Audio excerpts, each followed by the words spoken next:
The first warning came as a low, unnatural groan rising from the depths beneath the Jeannette. The deck trembled as pressure rippled through the ice field, shaking the ship with a violent shudder. Bulkheads began to pop like muffled gunshots inside the darkened hull. Men froze in place as the bow lifted abruptly, then slammed back down onto the shifting floes. Lieutenant Commander George Washington DeLong burst from his cabin, frost clinging to his beard, dread already forming in his eyes. A scream of tortured wood echoed through the night as towering slabs of pack ice squeezed the ship from both sides. Lanterns swayed wildly while the vessel groaned like a living creature being crushed in a giant's grip. The Arctic night remained silent except for the grinding, creaking, and rising thunder of splitting planks. Masts tilted dangerously as the hull warped under the relentless weight. In those desperate moments, the Jeannette, once bright with hope, faced the fate the Arctic had long reserved for her. Years earlier, the mission had been born from optimism rather than doom. In 1879, the United States committed itself to reaching the North Pole and unraveling the mysteries of the frozen world. James Gordon Bennett Jr., the powerful owner of the New York Herald, championed the idea with grand ambition. He sought glory for his nation and a story that would captivate audiences around the world.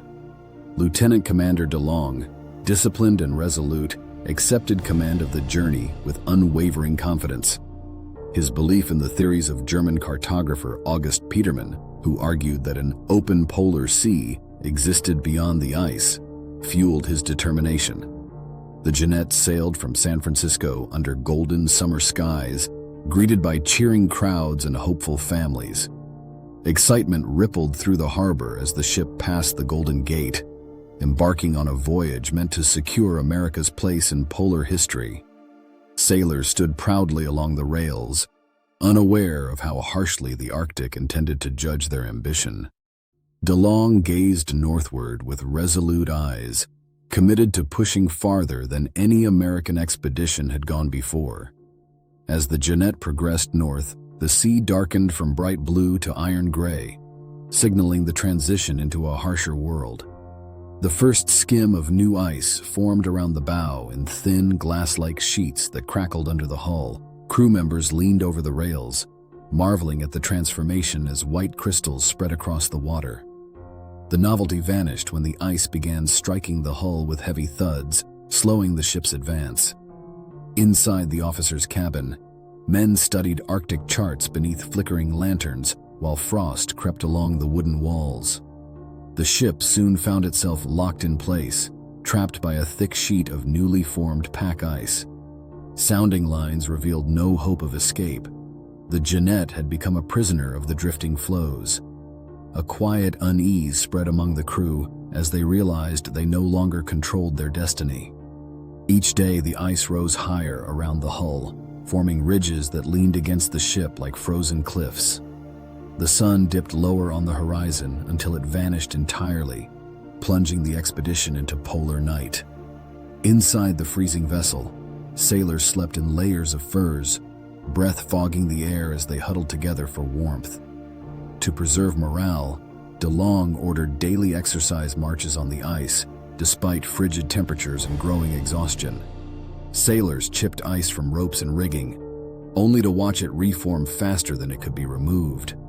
The pressure beneath the ship intensified, causing deep groans and sharp cracks to resonate through the hull. One man whispered that the ice felt alive, shifting and breathing beneath them with intent.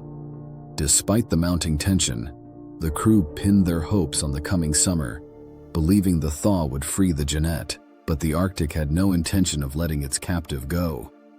The long-awaited thaw arrived with thunderous violence rather than gentle release. The ice field fractured and buckled, tossing the ship like a toy between grinding floes.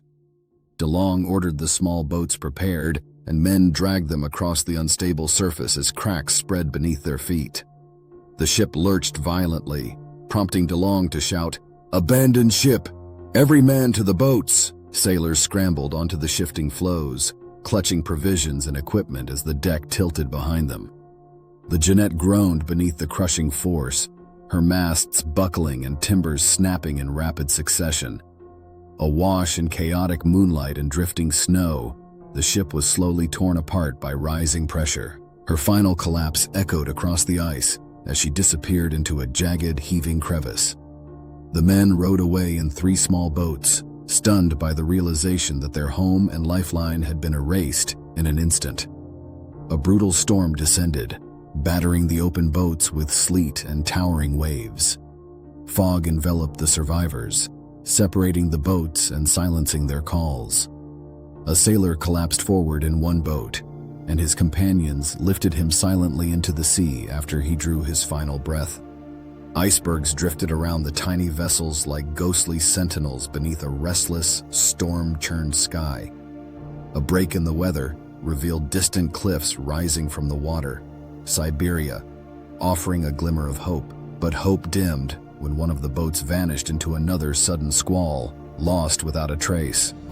The remaining crews fought through pounding surf and dragged their battered boats onto a barren gravel shore.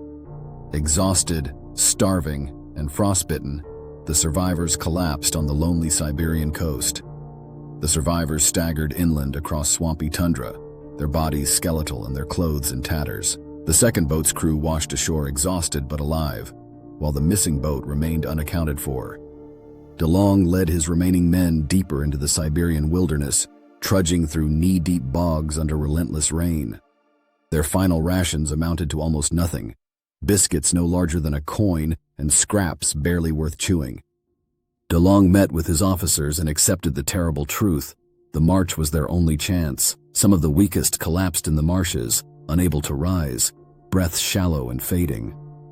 DeLong called for Nindaman and Noros, the strongest of the party, instructing them to seek help with all possible speed. The 2 men disappeared into thick fog, driven by desperation and loyalty to their commander. Days later, Yakut hunters encountered the pair and were shocked by the gaunt, frostbitten figures stumbling toward them. The hunters raced across the tundra on reindeer sleds, intent on rescuing the rest before time ran out. When they reached the last known campsite, they found only abandoned belongings and footprints fading into the mud. Farther along the trail, they encountered the first bodies of DeLong's party, lying peacefully beneath a veil of frost. Personal items lay scattered: boots, a spoon, a waterlogged Bible, silent witnesses to their suffering. Eventually, they discovered DeLong and 2 crewmen resting together. Their final struggle ended. Beside them lay DeLong's journal, the last entry written in a trembling hand as the fire beside him died to embers. 13 survivors were gradually nursed back from the edge of death inside a Siberian hunting shelter. Russian villagers tended to their frostbitten limbs and brought broth to lips barely able to swallow. One man stared into the fire with hollow eyes, hands still trembling from trauma no warmth could erase. Russian officials took careful testimony as the survivors pointed to maps and recounted the final days of the march. Search parties set out with sleds and dogs, driving across a desolate landscape of rivers, marshes, and endless tundra. They found DeLong's campsites half destroyed by rain and wind, the remnants of desperate nights in the open. The other bodies were discovered laying curled in peaceful repose, the cold having eased their final pain.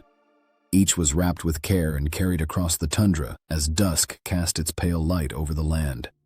Burials were conducted with driftwood crosses, marking the graves beneath a somber sky. Inside a Russian outpost, survivors gathered with rescuers to read DeLong's final words aloud. When the time came to depart for home, the surviving sailors stood beneath an Arctic sunrise, carrying the memory of their commander.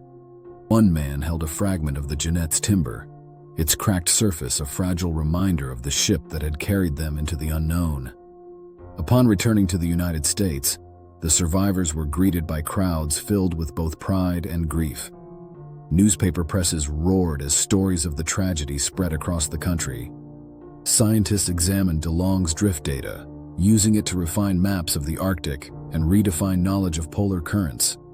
Years later, fragments of the Jeannette washed ashore in Greenland, carried thousands of miles by the same ice that destroyed her. Naval officers traced the drift path on maps, astonished by the vast distance the wreckage had traveled. Maritime murals began depicting the Jeannette alongside the Erebus, terror and endurance, symbolizing the cost of polar exploration. Families of the dead read letters by lamplight, seeking recognition for the men lost to the Arctic. A memorial obelisk was erected, carved in honor of the ship and those who gave their lives in pursuit of discovery. The Siberian tundra where the men fell remained unchanged, a silent witness to their final hours. Historians preserved DeLong's journal, each brittle page turned with gloved hands. His compass was placed in a museum case beneath a soft spotlight, representing both navigation and the enduring pursuit of knowledge. Archaeologists walked the Lena Delta in modern times, feeling the same cold winds that once swept over the dying crew. In the end, the story of the Jeannette endured not because it reached the pole, but because its crew showed remarkable strength in the face of certain death. Their courage, sacrifice, and unbroken resolve carved their names forever into the history of Arctic exploration.